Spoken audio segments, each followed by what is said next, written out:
Teacher, quando é que eu vou começar a pensar em inglês? Será que eu tenho que parar de pensar em português para pensar em inglês? Será que eu preciso parar de traduzir para ficar fluente? Vem com a Teacher que eu vou te responder todas essas perguntas.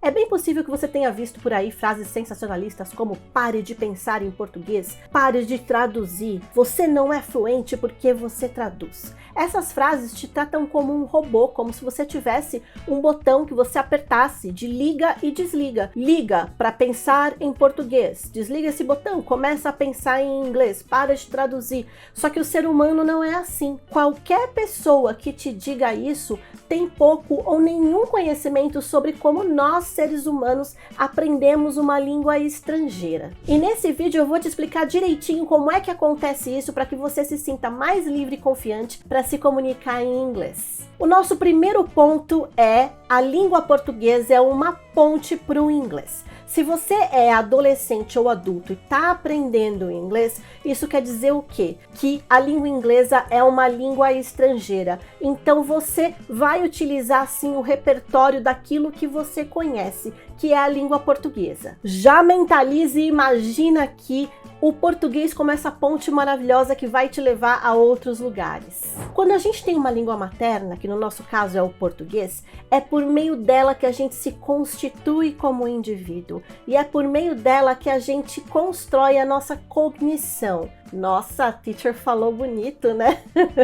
Mas o que isso quer dizer? Que foi por meio da língua portuguesa, por exemplo, que você desenvolveu seu raciocínio lógico, a sua atenção, a sua memória, a sua habilidade de planejar. Então tudo isso vem com você junto com a língua portuguesa. Quando você aprende inglês a partir da adolescência ou das idades adultas. Então a gente entende aqui que uma pessoa que já tem o português e resolve aprender o inglês vai utilizar o português como recurso de associação. E aí quando alguém te fala pare de pensar em português, nunca mais traduza, ela tá te impedindo de utilizar um recurso maravilhoso que você tem e que você pode utilizar como o quê? Como ponte para poder interpretar esse novo código que é a língua inglesa ali na tua frente. Mas vamos lá, pensa hipoteticamente que existe esse botão.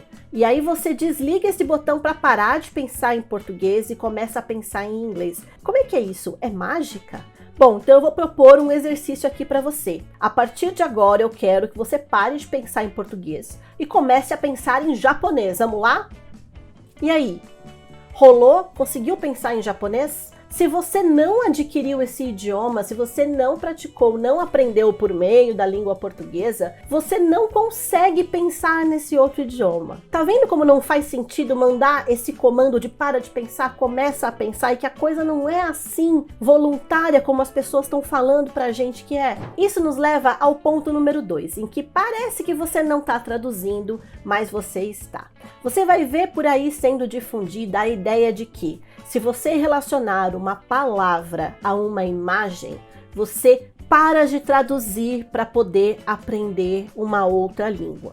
E eu quero te mostrar que não importa a técnica de associação que você está usando, de alguma forma o teu cérebro traduz, interpreta, ele só vai conseguir interpretar aquilo pela linguagem que ele já conhece. E a linguagem que ele já conhece, por enquanto, é a língua portuguesa. Se você, por exemplo, sabe português, espanhol e alemão e está começando a aprender inglês, ele já tem outros recursos. Ele vai pegar ali um pouco do português, um pouco do alemão, um pouco do espanhol para interpretar o inglês. Ele vai pegar sempre aquilo que você já conhece. Se você olha para essa imagem aqui, você sabe que isso daqui é um gato, porque você aprendeu na língua portuguesa que esse animalzinho com essa carinha se chama gato. Então, por mais que eu coloque essa fotinho e a palavra cat do lado, quando você olha para o gato, você mentalmente entende em português. Então aqui está acontecendo o que nós, cientistas das línguas, chamamos de microtradução.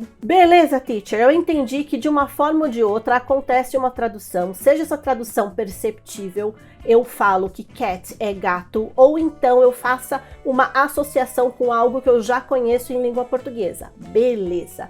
Se isso acontece, quando é que eu começo a pensar em inglês? Vamos para o terceiro ponto. E o ponto número 3 é quando o inglês se torna automático. Eu quero que você entenda o seguinte: quando você está aprendendo um outro idioma, você não para de pensar na sua língua materna e troca por inglês. Não, você começa a pensar nos dois idiomas. Imagina que antes na tua cabeça tinha só a língua portuguesa e agora a língua portuguesa está dividindo aquele espaço com a língua inglesa e eles estão morando juntos. Não é uma coisa alternada, ou isso ou aquilo. Liga isso para desligar aquilo e vice-versa. Não, eles estão ali juntos e os dois são recursos para você. Uma pessoa que é poliglota tem mais de 2 recursos. Vai ter o espanhol, vai ter o mandarim, e aí você vai conseguir associar entre essas línguas simultaneamente. É uma coisa muito linda, muito louca e maravilhosa que a gente tem capacidade de desenvolver. Então você já sabe que você não é robô, você não tem esse botão de liga português, desliga em inglês, você não tem isso. E o processo que acontece é o seguinte: você gradativamente começa a pensar em inglês também. Então esse processo, grava essas duas palavrinhas, ele é gradativo e involuntário. Vamos entender primeiro o gradativo. Lembra lá no começo dos seus estudos, quando de repente você aprendeu a perguntar o nome da pessoa e você aprendeu What's your name? A primeira vez que você viu isso, provavelmente ela não era instantânea, ou você tinha que pensar em pedaços de frase, né? What's your name? Ou então você tinha que modular primeiro o what, que é o que, o is, que é o é, e juntando vira what's.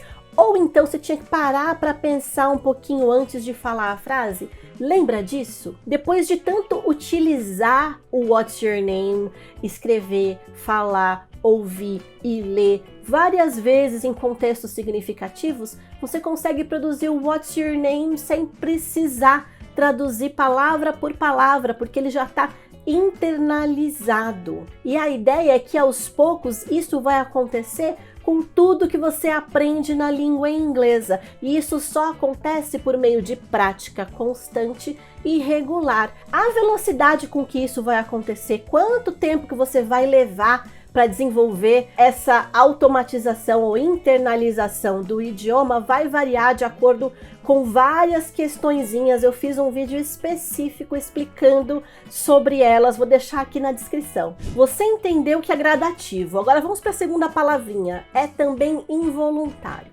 Não adianta você falar para si mesmo: para de pensar em português, começa a pensar em inglês. Não é assim que a coisa funciona. Esse processo vem com a prática, e a parte boa de tudo isso é que quanto mais você vai internalizando, mais craque você vai ficando nisso, o teu repertório da língua inglesa vai ficando menor e o tempo para você conseguir começar a pensar certas estruturas em inglês vai ficando cada vez menor. Você aos poucos vai saindo da tradução para as microtraduções. E saiba que mesmo assim, quando você precisar, você vai ter a língua portuguesa ali para te ajudar. Existem vários estudos que mostram que coisas básicas e essenciais para a gente, como por exemplo, expressão de dor, expressão de sentimento e até números, a gente se conecta muito com a língua materna quando fala. E eu vou te dar um exemplo. Se você me perguntar aqui: Teacher, what's your phone number? Qual que é o seu celular? Para eu te responder, eu memorizei meu celular em português. Eu vou ter que pensar em português para te falar o número em inglês. E isso vai acontecer com pessoas que já moraram fora por anos e anos e anos e anos e até estavam sem contato com a língua portuguesa. Tem muito estudo que comprova isso. Se liberta dessa noia de ter que parar de pensar, parar de traduzir. Entende de uma vez por todas que o português é uma ferramenta para você chegar lá e é um repertório rico e incrível que você tem. Resumindo, você vai traduzir, aos poucos você vai começar a sair só da tradução e passar para as microtraduções também. Aos poucos você vai internalizar cada vez mais o idioma estrangeiro e aí você vai começar a pensar em 2 idiomas incríveis. E esse, Fabulous, vai ser o seu mais novo superpoder. Poder enxergar o mundo por meio de 2 idiomas, por meio de 2 lentes maravilhosas que são a tua língua materna, o português, e a língua inglesa. Me conta aqui nos comentários se esse vídeo te ajudou, se esse vídeo te libertou e fica à vontade para tirar qualquer dúvida. Lembrando que na descrição tem várias informações importantes para você também. See ya!